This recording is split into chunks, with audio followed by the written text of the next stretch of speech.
तो सब भक्तों को बहुत बहुत धन्यवाद ज्वाइन करने के लिए। तो प्रसंग चल रहा था रामायण में, राम और रावण का युद्ध, है ना। तो हमने देखा कि रावण के जितने भी योद्धा हैं वो मारे जा चुके हैं। उसका लड़का नारंतक भी मर गया था। और फिर रावण खुद ही मैदान में उतरा, है ना। तो वो रावण का युद्ध हो रहा है। और उस युद्ध में वो हमने देखा कि मूर्छित भी हो गया था। पहले दिन जब वो निकला तो मूर्छित ही हो गया था। और रावण इधर मूर्छित हुआ तो उसका जो सारथी था वो उसको उठा के लंका ले गया तुरंत। लंका ले गया तो लंका में जाके उसने उसकी आंखें खुली तो उसने बहुत बड़ा हवन जो है वहां करना शुरू कर दिया, है ना। वहां पे उसने हवन करना शुरू कर दिया। और इधर विभीषण को पता चला तो विभीषण ने राम जी को बोल के बहुत सारे लोग लंका में भिजवा दिए। मैं थोड़ा क्विकली रिकैप कर रहा हूँ, है ना, जो जो पढ़ा है उसके बाद शुरू करेंगे। तो वहां भिजवा दिए और फिर लंका में उन्होंने कहा कि अगर इसका हवन पूरा हो गया रावण का तो बड़ी और ज्यादा ये ताकतें इकट्ठी कर लेगा तो प्रॉब्लम होगी। और उधर जाके सारे वानरों ने उसको परेशान करके उसका यज्ञ बंद करवा दिया। यज्ञ बंद हुआ, बहुत झुंझलाया, फिर आया, फिर वापस लड़ने लगा और ताकत से लड़ रहा है। तो अब इसने क्या किया, इसने विभीषण के ऊपर एक बहुत भारी शक्ति वाला बाण छोड़ा। उसके लगने से विभीषण नहीं बच पाते। प्रभु ने विभीषण को बचाया और प्रभु जी ने वो प्रहार अपने ऊपर ले लिया। भगवान श्री राम ने वो प्रहार प्रहार अपने ऊपर लिया जिससे उन्हें मूर्छा आ गई।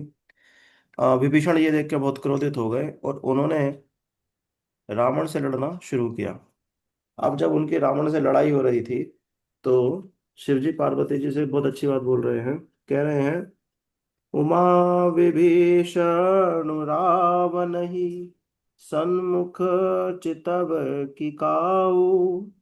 सो अब भिरत काल ज्यों श्री रघुवीर प्रभाऊ। शिव जी कह रहे हैं, पार्वती, जो विभीषण रावण के सामने देखता भी नहीं था, मतलब आंख उठा के भी नहीं देखता था कि बड़े भाई हैं और रावण है लंकापति है, वही विभीषण अब रावण से काल की भांति लड़ रहा है। जिसकी हिम्मत नहीं होती थी विभीषण की कि उसके सामने आंख भी उठा ले, वो विभीषण अब रावण के सामने काल की भांति जैसे उसका प्राण हर लेगा ऐसे लड़ रहा है। पर ऐसा कैसे पॉसिबल हो पाया? तो कह रहे हैं श्री रघुवीर प्रभाव। ये सब श्री रामचंद्र जी का प्रभाव है। अगर देखा जाए तो पूरी लंका ऐसे ही है। सारे वानर कैसे काल की तरह लड़ रहे हैं पूरे लंका से, लंकापति रावण से, उसकी सेना से। जैसे ये युद्ध शुरू होने से पहले भगवान श्री राम इधर सब सुग्रीव, जामवंत, अंगद, हनुमान, इन सब आदि आदि ब्राह्मणों के साथ एक पहाड़ पर खड़े होकर लंका का निरीक्षण कर रहे थे। और इधर जब लंका रावण को पता चला कि भाई ये लोग अटैक कर रहे हैं, ये भी इधर एक पहाड़ पर खड़ा होकर देखने लग गया कि भाई क्या स्थिति है, मैं भी देखूं इन लोगों के कितने लोग हैं कितने नहीं। तो इन लोगों ने देखा कि तो रावण खड़ा है। तो 2 सेकंड 3 सेकंड के अंदर अंदर सुग्रीव जी उछलते कूदते और इधर गए इसके पहाड़ के ऊपर और इसको एक तमाचा मार के वापस आ गए। इसका मुकुट गिर गया। और इतनी हिम्मत देख के सुग्रीव जी के सारे देवता भी डर गए, करे अरे वाह इतनी हिम्मत कैसे आ गई सुग्रीव जी में। जो देवता लोग भी उसके सामने नहीं खड़े होते थे, है ना। और आज सुग्रीव कोई बहुत बड़े वानर नहीं है, वो जाके उसको थप्पड़ मार के वापस आ गए। तो कैसे पॉसिबल हो पाया? बोले श्री रघुवीर प्रभाव। भगवान राम की भक्ति का इतना प्रभाव है कि वो मरने मारने को तैयार है राम जी के लिए। तो आज के टाइम में अभी जो इसमें कथा चल रही है, प्रसंग चल रहा है, इसमें विभीषण रावण से लड़ रहे हैं। और फिर पार्वती जी कह रहे हैं, पार्वती जी को शिव जी बता रहे हैं कि देखो विभीषण इसलिए लड़ पा रहे हैं क्योंकि भगवान राम के प्रेम में उन्मत्त है। तो अब ये कुछ भी कर सकते हैं। तो इस तरह से उनका युद्ध हो रहा है। अब हुआ क्या ना कि ये इनकी लड़ाई बहुत घातक हो गई। और राम विभीषण तो किसी तरह, विभीषण को उसने प्रहार किया, रावण ने काफी ज्यादा थका दिया विभीषण को रावण ने लड़ते हुए। तो जब हनुमान जी ने देखा कि विभीषण बहुत थक गए हैं तो वो एक पर्वत लेके दौड़े और रावण के रथ घोड़े और सारथी इन सबको मार के उसकी छाती में भी एक लात मारी। अब उस प्रहार से उसका जो शरीर था ना रावण का, वो कांपने लग गया। फिर भी वो किसी तरह हिम्मत करके खड़ा हुआ और रावण हनुमान जी से युद्ध करने लगा, और विभीषण श्री राम जी के पास आ गए क्योंकि श्री विभीषण थक बहुत गए थे। फिर रावण ने हनुमान जी को ललकार के मारा, तो वो भी वो फिर हनुमान जी भी उसके सामने और लीला करने लगे, पूछ पछाड़ के आसमान में उछल गए, फिर कभी उसके सामने उसके उसके पास आके एक मुक्का मार के फिर चले जाते। इस तरह से उन दोनों के बीच में युद्ध हो रहा था। हनुमान जी तो शक्ति संपन्न है ही, और लीला संपन्न भी है, खूब लीलाएं करते ही रहते हैं। तो इस तरह से छल बल करते हुए उनके बीच में, दोनों के बीच में काफी युद्ध हुआ। तब हनुमान जी ने श्री राम जी का स्मरण करके और धीरज धरा और रावण को ललकारा फिर से और उस पर प्रहार किया। दोनों वीर आकाश में लड़ रहे थे। इस प्रहार के बाद उसने भी हनुमान जी पर प्रहार किया, दोनों जमीन पे गिर गए, पृथ्वी पे गिर गए। देवतागण दोनों की जय बोल रहे थे उस समय कि क्या युद्ध हो रहा है, क्या युद्ध हो रहा है, दोनों की जय बोलते थे कि ये दोनों बहुत वीर योद्धा हैं। वानर और भालू हनुमान जी को संकट में देख के बहुत क्रोधित हो गए, और रावण ने भी अपनी प्रचंड बलशाली भुजाओं से सब वानर वीरों का मर्दन कर दिया। तो इस तरह से उनके बीच में युद्ध चल रहा है। खैर, अब ये युद्ध जब चल रहा था ना, तो एक स्टेज ऐसी आई जिसमें रावण की जो सेना थी वो इन पे भारी पड़ने लगी। किस पे? वानरों पे। तो जामवंत जी को एकदम गुस्सा आ गया। जब जामवंत ने अपनी सेना का संहार होते देखा, तो कुपित कुपित हो गए बहुत ज्यादा, और रावण की छाती में एक लात मारी उन्होंने। रावण पिटा सबसे। ऐसा नहीं कि डायरेक्ट मर गया, मार लिया था राम जी ने रावण को, वो बेचारा पिटता रहा सबसे। इधर विभीषण ने भी पिटाई लगाई, जो खुद के छोटे भाई थे, और हनुमान जी ने तो पिटाई लगाई लगाई। जामवंत जी ने भी नहीं बख्शा। अंगद भी गए थे तो पिटाई तो नहीं लगाई, पर एक लात तो मारी ही थी। देखा जाए तो उसके उसके गुरूर को, उसके उसके दम्भ को, है ना। तो काफी दुर्गति रावण की हुई। तो इधर जामवंत जी ने, रावण के ऊपर बहुत गुस्सा आया, उसके हृदय में, छाती में एक लात मारी। रावण के हृदय में लात लगते ही वह रथ से भूमि पर व्याकुल होकर गिर पड़ा, परंतु भालू रावण के बीसों हाथ में ऐसे पड़े हैं जैसे रात्रि में कमल के बीच में भोरे बंद हो जाने पर पड़े रहते हैं। तो उसे मूर्छित देख के जामवंत फिर एक लात मार के प्रभु के पास गए, और सारथी रात होते देख रावण को रथ में उठाने आया और होश में लाने का प्रयत्न करने लगा। ठीक है, फिर से उसे बेहोश हो गया, चला गया।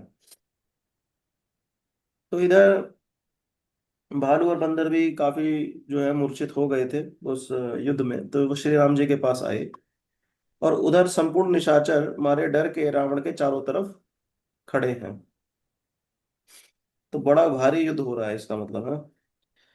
उसी रात जो त्रिजटा है वो सीता जी के पास आई। त्रिजटा ने सीता जी के पास जाके सब कथा से सुनाई कि आज तो बड़ा द्वंद्व युद्ध हुआ, और कितने ही वानर जो हैं वो मूर्छित हुए, मर गए, कितने रावण के भी अपने बहुत सारे लोग मरे करके सब बताया। तो शत्रु रावण के सिर और भुजाओं के बढ़ने का हाल सुन के सीता जी के हृदय में बहुत भय उत्पन्न हुआ। तो क्या हो रहा था कि भगवान राम जब इसके सिर और भुजाएं काटते थे तो वापस जुड़ जाते थे, बल्कि और बढ़ भी जाते थे कई बार। तो तो सीता जी के हृदय में बड़ा भय उत्पन्न हो रहा था कि ये मरेगा कैसे। तो सीता जी का मुख उदास और मन चिंतित हुआ। तो ऐसी दशा में त्रिजटा से सीता जी बोली कि हे माता। त्रिजटा को सीता जी माता रूप में प्रेम करती थी। तो कहने लगी, हे माता, क्यों नहीं कहती कि क्या होगा, ये जगत को दुख देने वाला रावण कैसे मरेगा। आप ये बताइए कि कुछ कुछ तो कहो कि कैसे मरेगा ये जगत को दुख देने वाला रावण। तो और राम जी मारते क्यों नहीं है, उसके हृदय में क्यों नहीं मारते हैं तीर। तो त्रिजटा कहने लगी, नहीं नहीं, तुम समझ नहीं रही हो, राम रावण के हृदय में तीर नहीं मार सकते।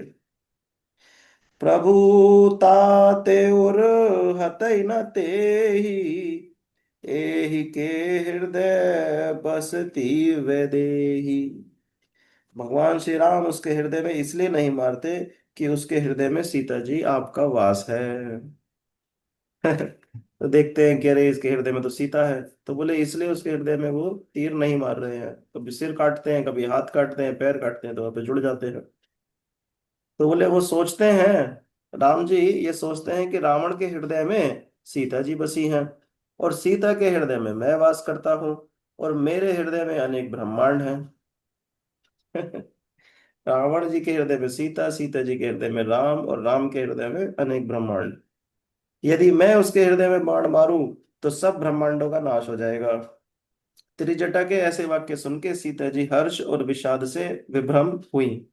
एक तरफ हर्ष भी है कि मेरे प्रभु मुझे देख रहे हैं उसके हृदय में, और मुझे हर्ट नहीं करना चाहते, और विभ्रम विभ्रम भी है कि अरे फिर होगा कैसे, ये प्रोग्राम कैसे, मरेंगे कैसे।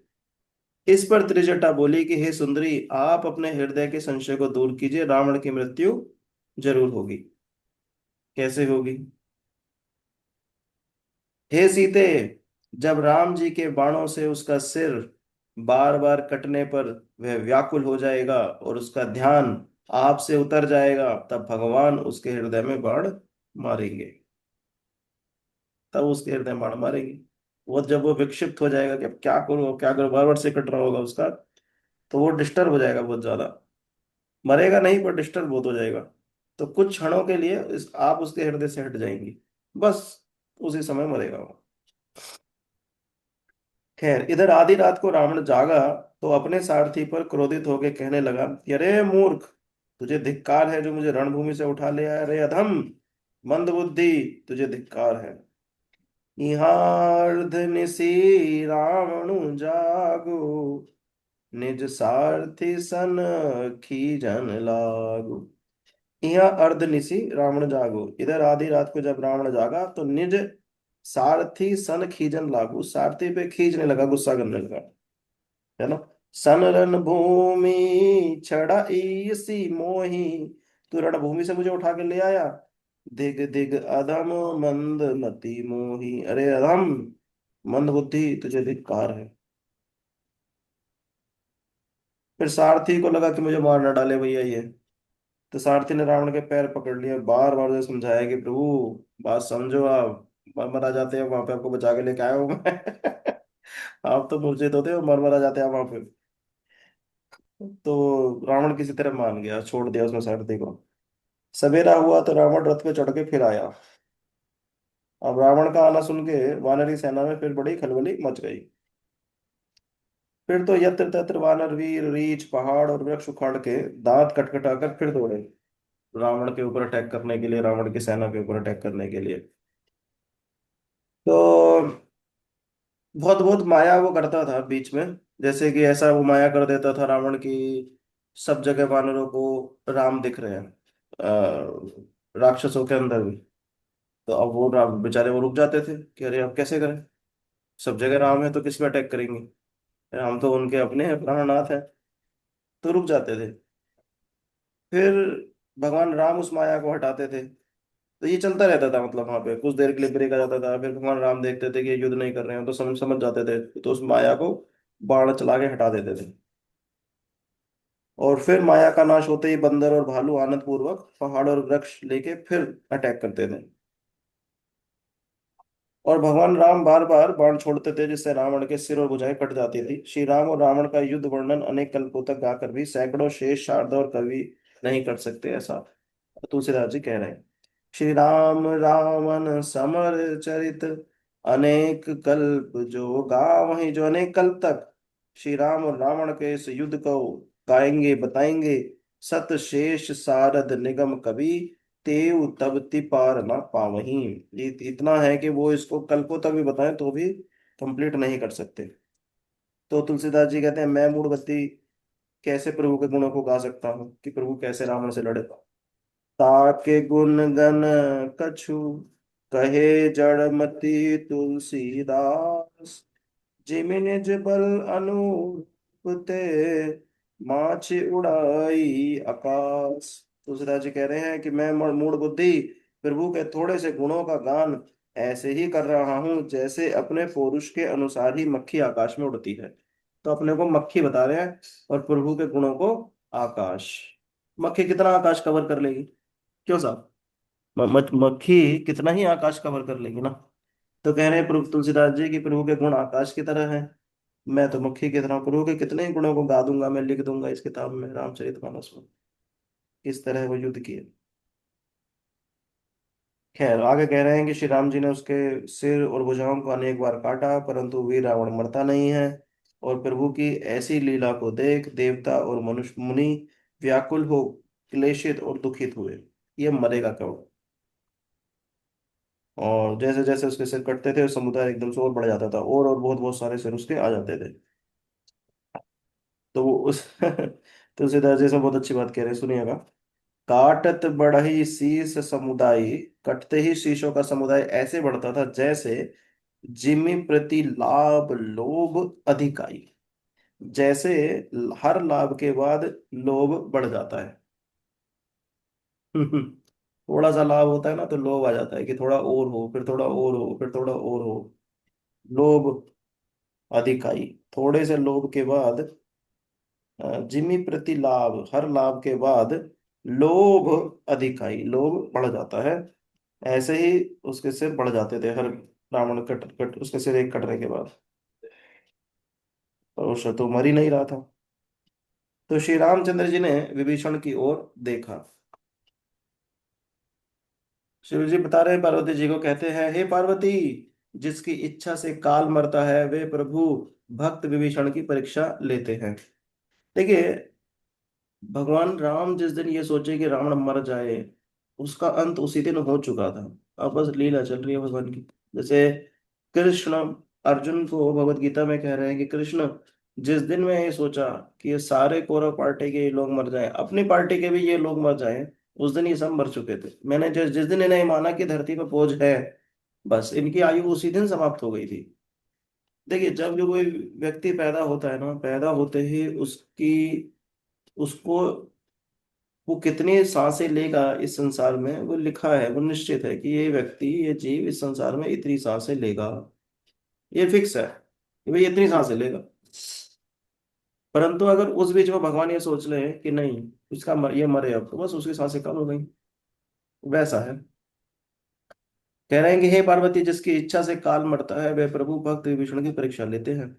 उमा काल कर जाके इच्छा, सो प्रभु जन कर प्रीति परीक्षा। सुनु सर्वज्ञ चराचर नायक, प्रणत पाल सुर मुनि सुखदायक। तो सुनु सर्वज्ञ चराचर नायक, विभीषण ने कहा हे सर्वज्ञ, हे चराचर के स्वामी, देवताओं और मनुष्यों को सुख देने वाले और भक्तों के रक्षक सुनिए। हे प्रभु, रावण का नाभि कुंड में अमृत बसता है। हे नाथ, उसी के बल से रावण जीता है। नाभि कुंड पीयूष बस याके, नाथ जियत रावण बल ताके। कि रावण जो है उस अमृत कुंड की वजह से बस जीता है, जो उसके नाभि में बसता है, उसके नाभि में अमृत कुंड है।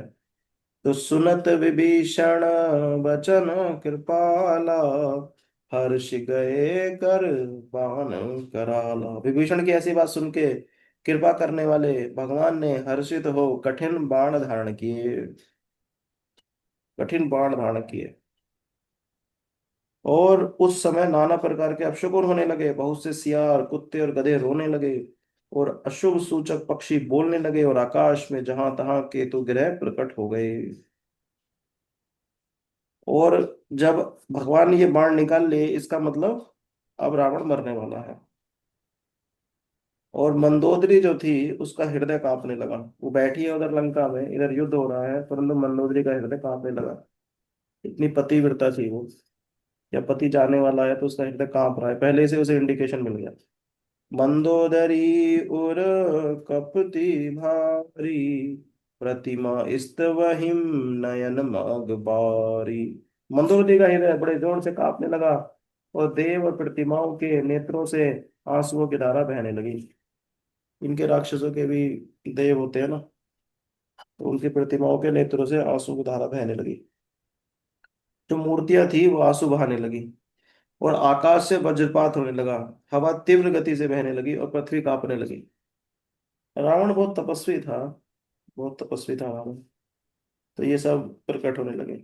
ऐसे तो कीड़े मकोड़ों की तरह लोग मरते ही रहते हैं, ऐसा कुछ नहीं होता है, पर जब तपस्वी मरता है तो प्रकृति में इस तरह के प्रकट होते हैं। जैसे जब कोई वैष्णव इस संसार को छोड़ के जाते हैं, हमने देखा है ज्यादातर वर्षा होती है, प्रकृति नाचती है जब एक वैष्णव जा रहा है भगवान के धाम वापस। और जो रत्नावली है, पद्यावली, तो रूपा गोस्वामी लिखे हैं कि जब कोई वैष्णव, जब कोई सिर्फ ये सोच लेता है कि मैं हरि नाम करूंगा, सिर्फ ये सोच रहा है वो कि अब मैं चैंटिंग शुरू करूंगा, तो सोचने मात्र से, अभी उसने किया भी नहीं है, तो सब देवता आरती की थाली लगाने लगते हैं। और ब्रह्मा जी बोले आचमन तैयार कर रहे हैं कि बस अब ये सोच रहा है, फिर ये करेगा, फिर इसकी दीक्षा हो जाएगी, फिर ये शुद्ध हो जाएगा, जब शुद्ध हो जाए तो भगवत धाम जाएगा, तो वो तैयारी शुरू कर देते हैं। कि जब ये शरीर पूरा होगा और यहाँ से भगवत धाम जाएगा, तो देवता लोग बोले हम इसकी आरती उतारेंगे। ब्रह्मा जी सोचते हैं हम इस पे आचमन तैयार करते हैं कि हम इस पे जल छिड़केंगे, इस तरह से भेजेंगे उसको। वैष्णव की बहुत महिमा है। ऐसा है, अब ये तो वैष्णव है नहीं, पर तपस्वी है ना। वैष्णव होता तो अलग बात होती, फिर तो कहना ही क्या है, फिर तो प्रभु मारते क्यों। फिर तो बल्कि प्रभु से शायद पिटाई खा लेते खुद ही, है ना। जैसे जैसे भगवान कृष्ण यशोदा जी से पिटाई खा रहे हैं। डर भी रहे हैं कि मुझे मार ना दे मैया, आज तो बहुत गुस्से में है। फिर वो दामोदर लीला आपने सुना ही है, बांध देती है मैया पेड़ पे। और वैष्णव नहीं है, अत्याचारी है भगवान के जो, उनके जो परिकर है भगवान के, देवता आदि जो भगवान के सृष्टि चलाने में हेल्प करते हैं, सेवा देते हैं, उनको डिस्टर्ब कर रहा था ये, है ना। तो भगवान सबका हित करने के लिए इसको मार रहे हैं, तो प्रकृति रिस्पॉन्ड कर रही है। अब प्रभु ने अपने कांधक धनुष ताना और 31 बाण छोड़े। तो 31 बाण प्रभु ने छोड़े। तब श्री रामचंद्र जी के वे बाण ऐसे चले मानो काल रूपी सर्प। अब आप इमेजिन कीजिए कि जैसे सर्प फुंकारते हुए हवा में आ रहे हो। अब एक ही बाण से रावण की नाभि के फिर तो एक ही बाण रावण की नाभि के अमृत को सोख लिया, और अन्य बाण उसके सिर और भुजाओं को लेकर उड़ चले, और सिर और भुजाओं से रहित उसका धड़ पृथ्वी पर नाचने लगा। समझिए, कुछ बाण गए होंगे उसके नाभि में, उन्होंने पहले उसका अमृत सोख लिया, बस। अमृत उसे जिला रहा था। भाई पहले अमृत नहीं सूखता था, तो सिर हाथ पैर जो कटते थे उस वो वापस आ जाते थे। तो अभी पहले एक बाण गया और उसने उसका अमृत सारा सोख लिया। बस उसके बाद क्या था, बाकी बाण बाण गए, वो किस कोई हाथ पैर ये सब तोड़ ताड़ के उसका पूरा शरीर नीचे गिर पड़ा। धड़ के प्रचंड वेग से दौड़ने पर धरती धंसने लगी। तब प्रभु ने उसे बाण से मार दो टुकड़े करके, मरते समय बड़े वेग से रावण गरजा और कहा कि राम कहाँ है, जिसको ललकार कर मारूं। रावण के गिरते ही पृथ्वी हिलने लगी। दिग्गज, दिग्गज, दिग मतलब दिशाएं, गज मतलब हाथी। दिशाओं के हाथी होते हैं जो जो पृथ्वी को टेक के रखते हैं, बैलेंस में रखते हैं। तो दिग्गज जो हाथी थे, कौन बोल रहा है, तंगी माता जी, म्यूट पे चले जाइए प्लीज। तो जो दिग्गज थे और मतलब दिशाओं के हाथी थे, और पर्वत वो डगमगा गए रावण के गिरते ही। और समुद्र क्षुभित होने लगा, सब भूचाल सा आ गया समुद्र में।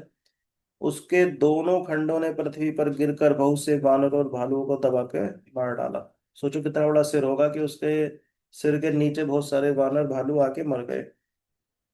रावण का तेज प्रभु के मुख में समा गया, वैकुंठ चला गया रावण। जिसे देख ब्रह्मा और शिव जी प्रसन्न हुए। नवों खंडों में जय की ध्वनि गूंज गई, और प्रबल भुज दंड वाले प्रभु श्री रामचंद्र जी की विजय हो गई। सब लोग भगवान की विजय का जयकारा करने लगे। बोलो भगवान श्री रामचंद्र की जय। तो भगवान ने रावण को मार दिया, और सब पूरी चारों दिशाओं में भगवान की जय जयकार होने लगी। देवता और मुनि लोग वहां इकट्ठा हो गए, फूलों की वर्षा करने लगे और बोले हे कृपालु, हे मुकुंद, आपकी जय हो, जय हो, जय हो। हे कृपा के मूल स्वरूप, हे मुकुंद, सांसारिक द्वंद्वों के विनाशक। सांसारिक द्वंद्व, समझ रहे हो, द्वंद्व, संसार में द्वंद्व चलता है, क्या करूं क्या ना करूं, ये मेरे साथ ही क्यों हो रहा है, ये सब चीजें, द्वंद्व रहता है ना संसार में, कलेश रहता है। निर्द्वंदो नित्य सत्वस्तु। तो सांसारिक द्वंद्वों के विनाशक, शरणागत को सुख देने वाले प्रभु आपकी जय हो। हे निशाचरों के गर्भ का मर्दन करने वाले और सृष्टि के परम कारण प्रभु आपकी जय हो। देवता प्रसन्नता पूर्वक फूल की वर्षा करने लगे और कहा कहा आवाज से दुदुम्बी बजाने लगे। युद्ध स्थल में भगवान का श्याम शरीर करोड़ों कामदेव के समान शोभा पा रहा था।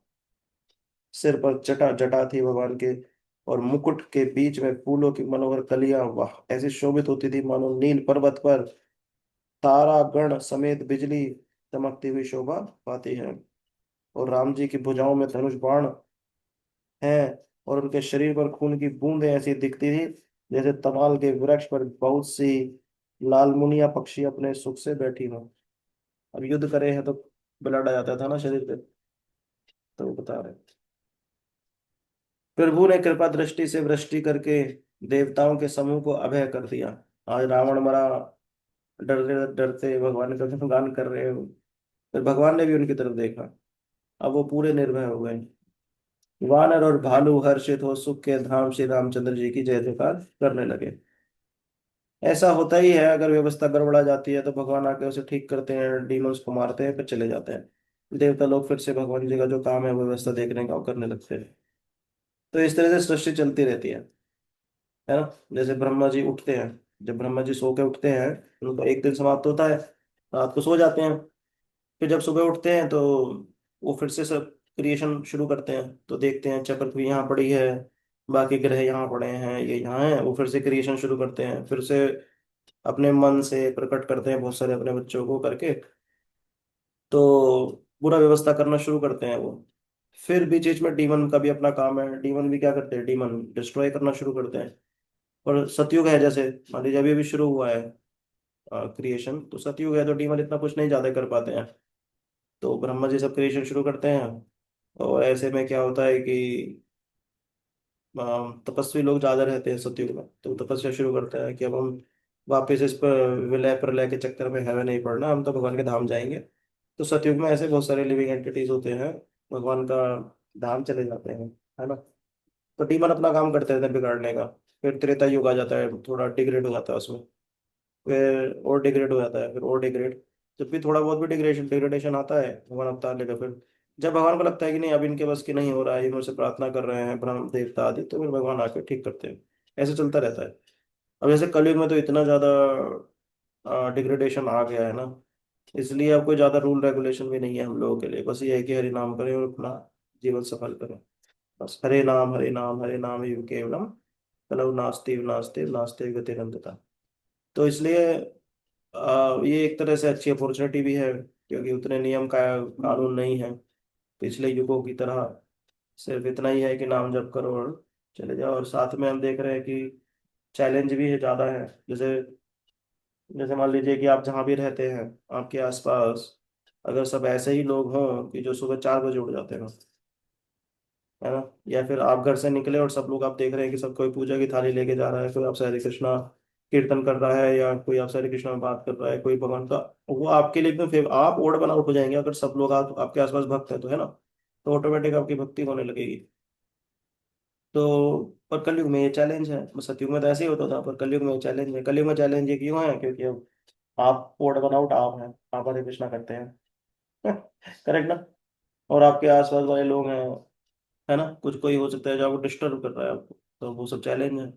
ऑफिस है, घर है, बाहर सोसाइटी में कोई डिस्टर्ब कर रहा है, तो ये सब चैलेंज है ना। तो दोनों ही बात है, को फायदा क्या है कि हरि नाम से भगवत प्राप्ति हो सकती है, और नुकसान क्या है कि क्योंकि कलयुग है तो डिस्टर्बेंस बहुत ज्यादा है। ऐसा है।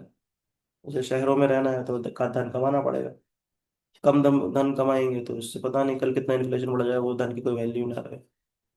बहुत सारी बातें हैं। दोनों बेनिफिट इसमें है। खैर, मंदोदरी को पता चला, भागी भागी आई। पति गति देखते कर हिम पुकारा, छूट कछ नहीं बपुष संभारा। पति की दशा देख के मंदोदरी रोने लगी। उसके केश बिखरे हुए थे और शरीर की संभाल उसे ना थी। आज पति उसका संसार को छोड़ के चला गया। तो बेचारी बहुत दुखी थी। उरताड़ ना कर हिम विधि नाना, रोवत कर हिम प्रताप बखाना। रावण का प्रताप गा रही थी, नाना प्रकार से छाती पीटती थी, रुदन करती थी और रावण के प्रताप को कहती थी। कहने लगी, हे नाथ, आपके बल से यह पृथ्वी नित्य डगमगाया करती थी। अग्नि, चंद्रमा, सूर्य ये सब तेजहीन रहते थे। शेष नाग और कच्छप भी आपके भार को सहन न सकते थे। वही आपका शरीर आज पृथ्वी पर पड़ा हुआ है। क्या दुर्गति हो गई आपकी। एक तरह से वही कहना चाह रही है कि आपकी क्या दुर्गति हो गई। राम जी से अगर आप विद्रोह करेंगे तो ये स्थिति तो आएगी ही। विभीषण ने समझाया भी था रावण को ना कि आप सबसे विद्रोह किए, आप सबसे जीत गए उस विद्रोह में, परंतु आप राम से विद्रोह मत कीजिए, नहीं जीत पाएंगे आप। तो कहता था कि अरे तू बकवास करता है, अरे दो सिंपल राजकुमार ही तो हैं, इसमें ऐसी क्या बात हो गई। तो देखिए क्या बात हो गई, आज पड़े हैं जमीन। भगवान ने धर काट दिए, धर काटने के बाद दो पीस किए उसके अलग अलग। तो कह रही है, नाद आपके बल से तो पृथ्वी डगमगाती थी, और ये अग्नि, चंद्रमा, सूर्य ये सब तेजहीन हो जाते थे आपके सामने। इनको लगता था कि आपके सामने ज्यादा तेज दिखाएंगे तो आप धमका देंगे, तो ये जानबूझ के आपके सामने अपना तेज कम दिखाते थे। जैसे बड़े बड़े अफसर होते हैं जब प्रधानमंत्री के सामने आते हैं तो टाई काला चश्मा नहीं लगाते, अपना तेज ढक लेते हैं।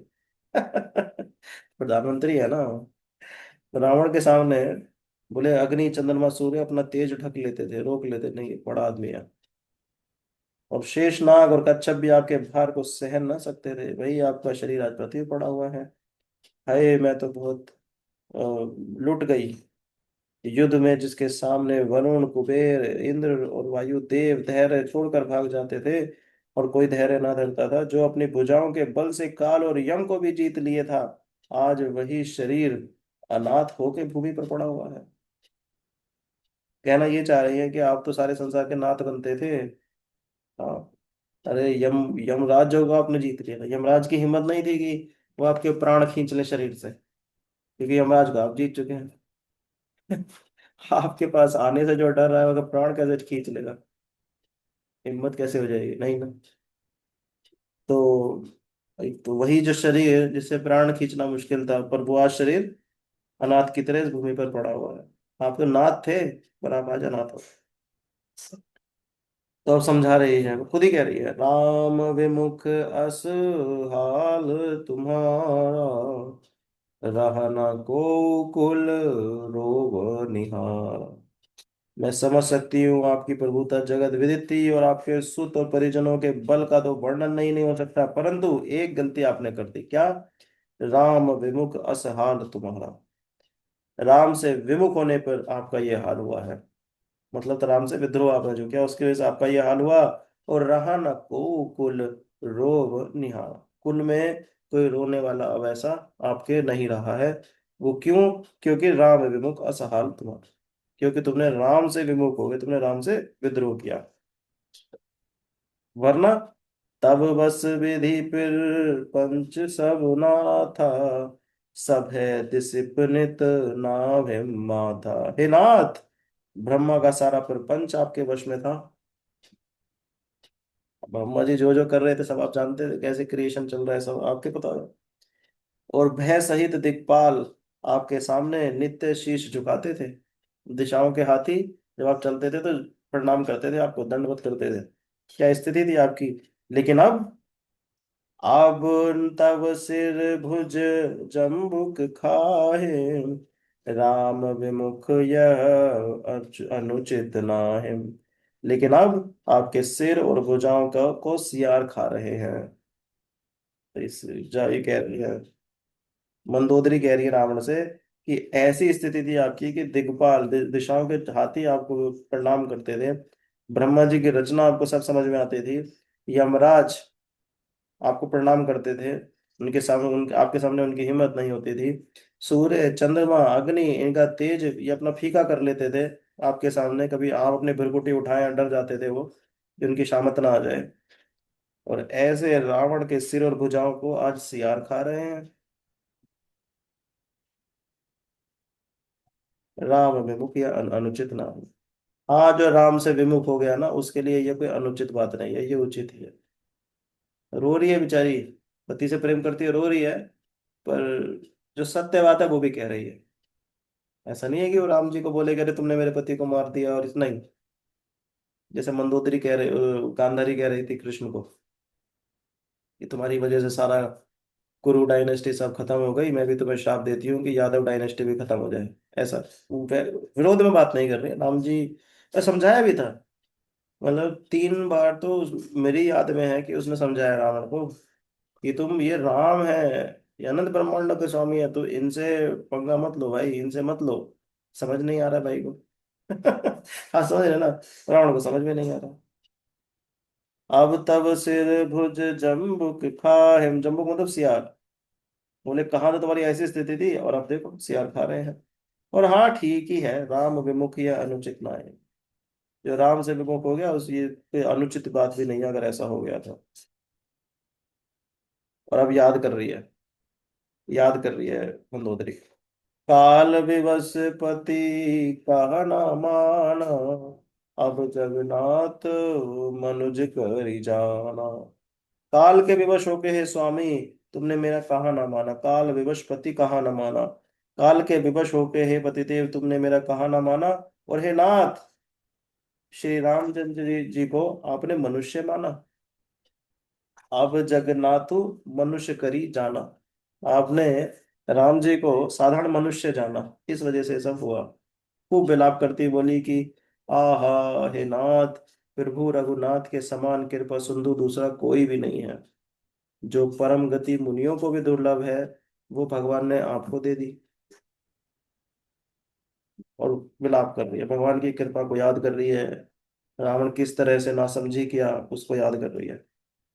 मंदोदरी के वचन को कानों से सुनकर देवता मुनि सिद्ध सबने सुख माना। कि मंदोदरी ने कितनी अच्छी बात कही कि भगवान कृपा सिंधु हैं। बड़े बड़े ऋषि मुनि हजारों करोड़ों साल तपस्या करते हैं, तब उनको वैकुंठ प्राप्ति, साकेत प्राप्ति, गोलोक वृंदावन प्राप्ति होती है।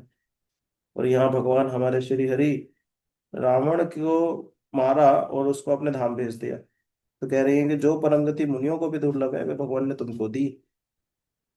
तो सब सुन रहे हैं इस बातों को।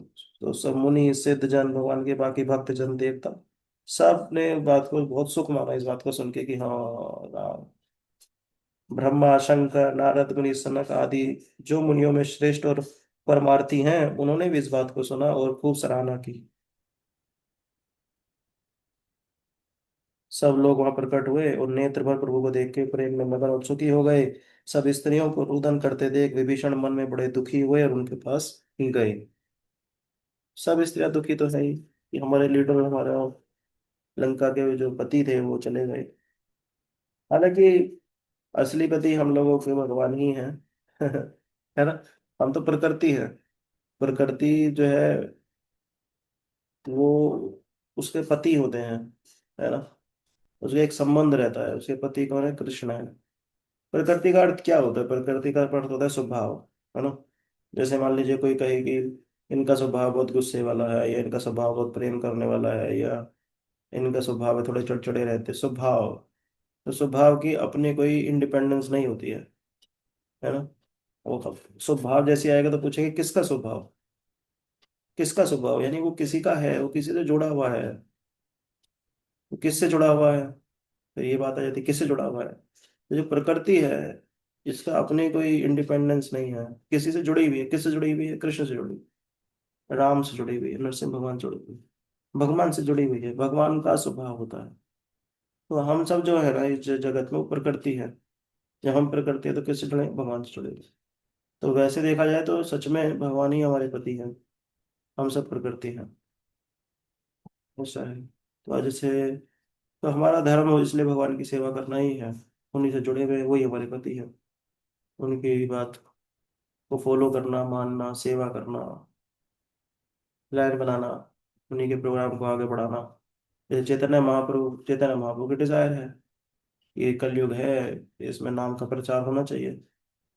तो सब भक्तगण यदा कदा इधर उधर लगे ही रहे हुए हैं कि हर जगह प्रचार कर ही रहे हैं महाप्रभु को प्रसन्न करने के लिए। क्योंकि एजेंडा ही वो है हम लोगों का, बस एक, है ना। हम सब भक्तों का क्या एक एजेंडा है, भगवान की प्रसन्नता, बस। हाँ उसमें कई बार हम लोगों के ऊपर उंगलियां उठ जाती है कि अपने को बहुत समझदार समझते हैं, प्रचार करते हैं, ये करते हैं। पर सही बात यह है कि हम प्रचार लायक है नहीं। तो जो लोग ये कहते हैं कि प्रचार करने में बहुत बड़ा बन रहे हैं, हाँ वो सही कह रहे हैं, पर हमारा कोई बड़ा बनने वाला पर्पज नहीं है। चैतन्य महाप्रभु की प्रसन्नता, बस। चैतन्य महाप्रभु की प्रसन्नता के लिए हम प्रचार कर रहे हैं। अपने को बचाने का और कोई सबसे अच्छा तरीका है कि प्रचार में लगे रहे, तो जो व्यक्ति इस स्पीकर की तरह लेक्चर दे रहा है, जो माता जी उस प्रोग्राम के लिए कुकिंग कर रही हैं, जो व्यक्ति पूरी व्यवस्था कर रहा है, कितने भक्त आएंगे, यहाँ बैठेंगे, ये सब होगा, ये सब प्रचार कर रहे हैं। और क्यों कर रहे हैं ये? अगर ये सब नहीं करेंगे तो माया इनसे कुछ और कराएगी, नहीं ना? समझ रहे ना? तो इसलिए अपने को शुद्ध करने का क्या तरीका है? इंगेज करके रखें। जो भैया बोल सकता है वो बोले, जो कुकिंग कर सकता है वो कुकिंग कर ले, व्यवस्था देख सकता है सारी व्यवस्था देखे, मैनेजमेंट देखे, जो करतार मृदंग बजाए कीर्तन से कीर्तन करे। इस तरह से भक्ति एक ऐसी चीज है कि इसको अकेले करने की जरूरत नहीं, सब मिलके करते हैं, अरे परम आनंद आ जाता है। ज्ञान मार्ग में कोई बैठ गया है, पढ़ रहा है शास्त्रों को, ध्यान मार्ग में बैठ गया अकेला, अकेले में बड़ा डर है कि आंख बंद करके एक्चुअली ध्यान में है कि ये सोच रहा है कि मैं शाम को क्या खाना बना लूं, रसगुल्ले कैसे मिलेंगे। भक्ति में तो दिख रहा है ना, कम से कम कुछ दिख तो रहा है, विजिबिलिटी तो बचा हुआ रहता है व्यक्ति भक्ति में, मार्ग में, है ना? बड़ी महिमा है इसलिए भक्ति मार्ग में। अ, भागवतम में आता है, भगवान से एक डिस्कशन आ रहा है, शायद नारद मुनि का, मैं ध्यान नहीं आ रहा। उसमें ऐसा कह रहे हैं कि आप कहाँ पाए जाते हैं भगवान, आप होते कहाँ हैं वैकुंठ में, कैसे लोग आपको अप्रोच करेंगे, हर कोई मंदिर भी नहीं आ सकता, है ना? तो कह रहे हैं कि अरे नहीं नहीं, मंदिर भी ठीक है, हाँ मैं एक्चुअली अपने धाम में भी नहीं होता हूँ। कोई कि अपने धाम में आप नहीं होते हैं? ये क्या बात है? बोले नहीं नहीं, मतलब मैं होता हूँ पर एक्चुअली मैं नहीं होता हूँ, मतलब हृदय से नहीं रहता हूँ। यानी हृदय से आप रहते कहाँ हैं फिर? हम वहीं जाएं, बिल्कुल आप हृदय से वहां रहते हैं तो अच्छा है ना। जैसे वो कोई व्यक्ति कहे कि अंदर मैं घर में रहता हूँ वैसे, पर मेरा हृदय तो खेत में ज्यादा लगता है ना? समझ रहे ना कि मैं वहीं ज्यादा रहता हूँ, तो इसका मतलब खेत में मिला जाए तो कितना अच्छा है। समझ रहे ना कि उसका वो हृदय वहीं रहता है, ज्यादातर खेत में समय बिताता है क्योंकि हृदय उसका वहाँ है। तो अच्छा चलो ठीक है, वहीं जाके मिलते हैं उस व्यक्ति से। तो भगवान कह रहे हैं कि देखो, वो बात सही है, मंदिर है, हाँ हाँ ठीक है, बैकुंठ है मेरा, हाँ यस, धाम है मेरा, रहता हूँ मैं, पर मैं हृदय से कहाँ रहता हूँ? बोले मैं वहां रहता हूँ जहाँ कृष्ण कथा होती है। जहाँ कृष्ण कथा हो रही है, चर्चा हो रही है, मैं वहाँ जूम मीटिंग ज्वाइन कर लेता हूँ। ये जहाँ वक्त लोग बैठ के कीर्तन कैसे है, मैं वहां आ जाता हूँ। भक्त इकट्ठा हो गए, कीर्तन मरना अब चल रहा है, एक्सटेटिक कीर्तन, बस अब मैं वहां आ जाता हूँ। वहाँ भगवान का हृदय रहता है। तो अ, तो ऐसा है मतलब, है ना? और हम लोगों ने अनुभव भी किया होगा ना, भक्ति में ऐसा होता है कि जब बहुत भक्तों के साथ हम भक्ति करते हैं तो भक्ति अच्छी होती है। खैर विभीषण जो है, वो सब स्त्रियों की दशा देखे वहां पे रुदन करते हुए लंका की, तो उनको बड़ा दुख हुआ। दुख इसलिए भी क्योंकि वो जानते भी थे कि उन्हीं के परिवार की स्त्रियां थी। तो वो उनके पास गए, और विभीषण की स्थिति प्रभु राम ने भी देखी। तो फिर भगवान ने, जब विभीषण की दशा देख के दुखित हुए भगवान, और भगवान ने फिर लक्ष्मण जी को आज्ञा दी। तब लक्ष्मण ने अनेक प्रकार से विभीषण को समझाया। भगवान ने लक्ष्मण की तरफ इशारा किया होगा कि तुम जाके विभीषण को थोड़ा धैर्य बताओ। तो फिर लक्ष्मण जी ने विभीषण को समझाया और विभीषण के साथ प्रभु के पास आए। लक्ष्मण जी मतलब ले आए अ, विभीषण को प्रभु के पास। रो रहे थे वो। भगवान ने कृपा की दृष्टि से विभीषण की ओर देखा, कि उसका फिर देखा और कहा कि शोक छोड़ के तुम रावण की अंत्येष्टि क्रिया करो। शोक छोड़ दो विभीषण, रावण की अंत्येष्टि क्रिया करो। तब विभीषण ने प्रभु की आज्ञा मान के विधि पूर्वक देश काल को जान के भाई की क्रिया की। मंदोदरी आदि स्त्रियां भी थीं, रावण को तिलांजलि दी उन्होंने, और मन में उन्होंने श्री रामचंद्र जी के गुणों का वर्णन करती हुई वो अपने घर चली गई। फिर विभीषण ने आकर नमस्कार किया, तो कृपा सिंधु श्री राम ने भाई लक्ष्मण को बुलाया और कहा कि तुम नीतिज्ञ हनुमान, जो नीति के गुण है, नीति को जानने वाले, नीतिज्ञ, ज्ञ का मतलब होता है ज्ञानी, अज्ञ जैसे आपने सुना होगा, अज्ञ, अज्ञ मतलब अज्ञानी, और नीतिज्ञ मतलब होता है जो नीति का ज्ञान रखता है। तो भगवान कह रहे हैं अम, लक्ष्मण जी से कि तुम नीतिज्ञ हनुमान, अंगद, नील, नल और जामवंत इन सबको बुलाओ, और भैया इनका अभिषेक करो लंकापति। अब ये होंगे विभीषण। बोले सब मिलके विभीषण के साथ जाओ और उनका तिलक करो। और फिर श्री रामचंद्र ने विभीषण से कहा, मुझे तो पिता का वचन है तो मैं तो नगर नहीं जाऊंगा। मतलब मैं तो लंका में एंटर नहीं करूंगा, बाहर बाहर से तो युद्ध हो रहा था, तो मैं तो नगर नहीं जाऊंगा, परंतु प्रतिनिधि रूप छोटे भैया और बंदरों को तुम्हारे साथ भेज रहा हूँ। तुम्हारा राज्याभिषेक होगा, वहां तिलक होगा। फिर वो अंदर नहीं गए, राम बाहर ही रहे। बाकी भगवान ने वानरों को और लक्ष्मण जी को, इन सबको भेजा कि तुम जाओ, इनको सिंहासन में बिठा के आओ, तिलक आदि इनका सब प्रक्रिया पूरी करो। प्रभु का वचन सुन के तुरंत ही वानरों का समूह लंका गया और विभीषण के तिलक की रचना की। विभीषण को आदर के साथ उन्होंने सिंहासन में बिठाया और स्तुति करके उसका तिलक किया। सबों ने हाथ जोड़ के विभीषण को सिर नवाया और विभीषण सहित प्रभु के पास आए। मतलब प्रभु के पास आ गए कि भाई, उसे मुकुट वगैरह पहना दिया, वो राजा के रूप में प्रभु के पास आए। तब प्रभु ने वानरों को बोला, प्रिय वचन कह सबको सुखी किया। भगवान ने विभीषण को खूब नीति समझाई कि राजा के रूप में तुम्हें कैसे कैसे रहना है, क्या करना है। तो श्री रामचंद्र जी ने अपनी मीठी वाणी से सबको सुख दिया और कहा कि मैंने तुम्हारे ही बल से शत्रु को मारा है। दे देखो राम जी कह रहे हैं हमारे भगवान बहुत हम्बल है। वो है दाता, सब देते हैं और उसके बाद भी ये महसूस करते हैं मैं कुछ दे नहीं पाया इसको तो ऐसे कह रहे हैं विभीषण को कि देखो, मैंने तुम्हारे ही बल से शत्रु को मारा है। ये विभीषण तुम्हारे ही बल से राज्य पाए हैं। तुम लोगों का यश तीनों लोक में प्रचलित रहेगा। मुझ सहित जो तुम्हारे पावन यश को गाएंगे, वे बिना परिश्रमी संसार रूपी समुद्र से तर जाएंगे। सबको बोला उन्होंने, राम वानरों को जितने भी थे, कि देखो मैंने भी तुम्हारे बल से युद्ध जीता है, विभीषण को भी तुम्हारे बल से ही राज्य मिला है। और जो लोग आने वाले टाइम में तुम्हारे ये सब यश को गाएंगे तो बिना परिश्रमी संसार रूप से तर जाएंगे। तो प्रभु के कोमल वचनों को सुन के वानरों का समूह बड़ा प्रसन्न हुआ। प्रभु के प्रेम को देख के उनके आंखों में आंसू छलक आए और बार बार वो प्रभु के चरणों को प्रणाम करके सिर झुका के नमस्कार करने लगे। आंसू छलक आए कि प्रभु क्या स्वभाव है, आप हमारा नाम लगा रहे हो और प्रेम में आप ऐसा कह रहे हो, हमसे आप प्रेम करते हो। उस प्रेम को महसूस करते हुए उनके आंखों में आंसू छलक आए। बार बार प्रभु की महानता को सोचते थे, प्रभु के चरणों पर प्रणाम करके सिर झुका के नमस्कार करके और उनकी जय जय क्या करते थे। फिर प्रभु ने हनुमान जी को बुला के लंका में जाने का आदेश दिया और कहा कि हे हनुमान, तुम सीता को यह समाचार जाके सुनाओ और उनका कुशल समाचार लेकर चले। इसके बाद क्या होता है वो हम अगली क्लास में करेंगे कि सीता जी आती हैं, फिर राम जी सीता जी का मिलन आप होगा वापस। तो फिर उसके बाद क्या होता है फिर हम अगली क्लास में देखते हैं ना।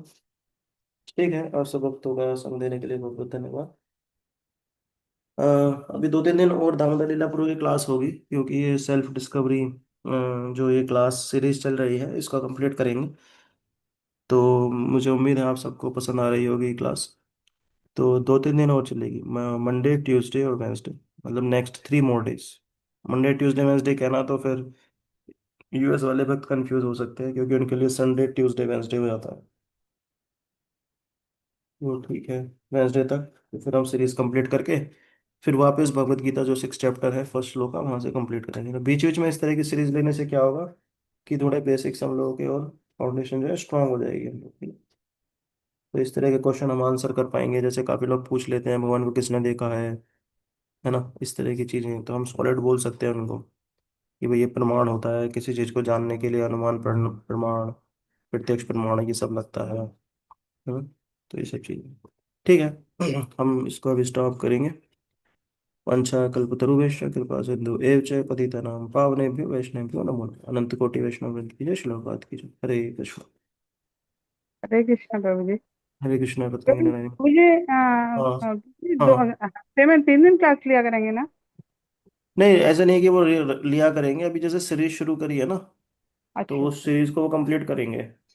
फिर ठीक। उसके बाद हम लोग करते रहेंगे, फिर कभी लगेगा कि हाँ भाई अब फिर से एक सीरीज है जो कर की ली जा सकती है, जी जी। तो मैं उनको फिर बोल दूंगा। या कभी ऐसा ओके। लगेगा कि ये फेस्टिवल आ रहा है तो इसमें प्रभु जी क्लास, जैसे बीच में एक बार आपने बोला था ना जी। कि पुरुषोत्तम मास के ऊपर क्लास होनी पुरुषोत्तम। चाहिए, है ना। हम्म, ऐसे कुछ कुछ आता रहेगा तब प्रभु जी क्लास हम ले लेंगे, स्पेशल ओकेशंस पे प्रभु जी क्लास जी। रहेगी। और कभी कुछ सीरीज होगी तब होगी प्रभु जी क्लास। और कभी लगेगा कि प्रभु जी क्लास बैंडविड्थ है, हम उनका टाइम थोड़ा ले सकते हैं, तो वैसे लेते रहेंगे, है ना, वैसा कर जी। लेंगे। जी ठीक है, थैंक यू। थैंक यू माता जी। हरे कृष्ण। हरे कृष्ण। हरे कृष्ण प्रभु जी। हरे कृष्ण पूजा माता जी, हरे थैंक यू। कृष्ण प्रभु जी। हरे कृष्ण प्रियंका माता जी। हरे कृष्ण प्रभु कृष्ण जी। प्रभु जी। हरे हरे कृष्ण कृष्णा अंशु, हरे कृष्ण प्रभु। अंकल जी। हरे कृष्ण देवेश प्रभु गौरव हरे प्रभु। हरे कृष्ण कृष्ण। हरे प्रभु कृष्ण प्रभु जी। जी। हरे कृष्ण अंकल जी। हरे कृष्ण सुधांशु प्रभु। हरे कृष्ण प्रभु जी। राम राम। हरे कृष्ण कनक माता जी, राम राम।